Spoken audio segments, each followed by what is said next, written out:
Kaya pala kayo may maintenance. Ang kayang tanggalin ng operasyon, yung bukol.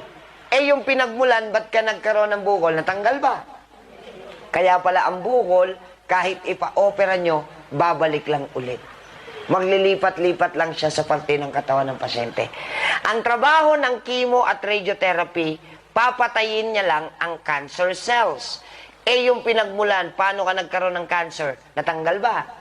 Kaya pala yung pasyenteng may cancer, kahit ipa-opera nyo, ipa-chemo, ipa-radiotherapy nyo, bumabalik lang ulit ang cancer.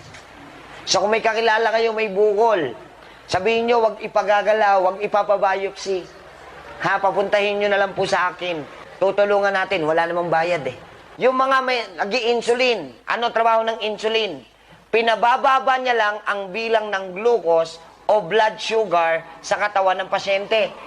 Eh yung dahilan ba't umaangat ang blood sugar niya? Sira o mahina ang pancreas niya. Nare-repair ba yan ng insulin? Eh di habang buhay ang insulin. Ang trabaho ng dialysis, pinabababa niya lang ang bilang ng creatinine. Ano yung creatinine, Dok? Lason na nakahalo sa dugo. Eh yung dahilan ba't tumataas ang kreya? Sira o mahina ang kidney niya. Mare-repair ba ng dialysis?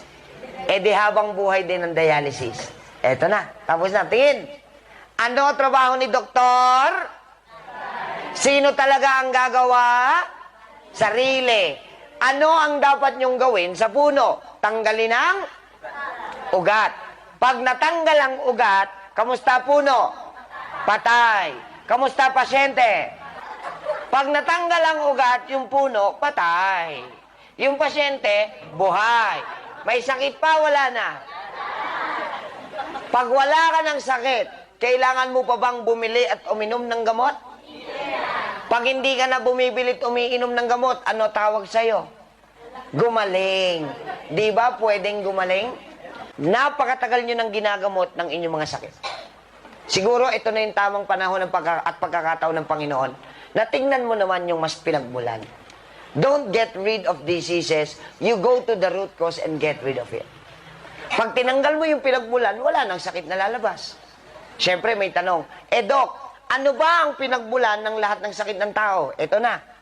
Nagkaroon ka ng mahinang organ sa loob ng iyong katawan. Siyempre may tanong dyan, paano nang hina yung organ namin, Dok? Di ba? Pinag-usapan na natin kanina na may mali kang nagawa sa buhay mo dati. Agree or disagree?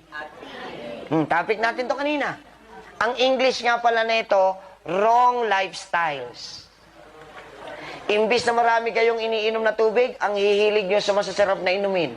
Wala tuloy panlinis sa loob. Imbis na natutulog ng maaga para nakakapagpahinga ang katawan, ang hilig nyo magpuyat. Imbis na nagpapaaraw kay haring araw sa umaga kahit papano, radiation ng cellphone ng katabi nyo, araw-araw mayat maya magdamag pa. Dati alam na matatanda to, ang mga bata ipinapaarawan sa umaga. Tama ho ba? So bakit ibinibilad natin yung mga bata? Para tumibay ang buto, lumakas ang resistensya. Tama ba? At lumakas ang baga. Tingnan nyo ha, nung araw yon. Ngayon, tanghali na ang bata nasa loob pa ng kwartong naka-aircon. Ito, nakaranas kayo ngayon ng escalator at elevator. Second floor lang, ayaw nyo pa maghagdan. Alam nyo tawag dyan? Katamaran. Nakaranas kayo ng mga sasakyan na medyo mumurahin. Kabilang kanto na lang ang punta. Kailangan ba talaga nakaupo pa?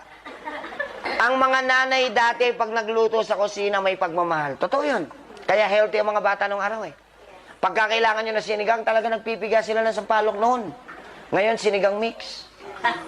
Pagka gusto nyo ng panggisa dati, ha, panggisa, naghihiwa kayo ng bawang, sibuyas, kamatis. Ngayon, ginisa mix.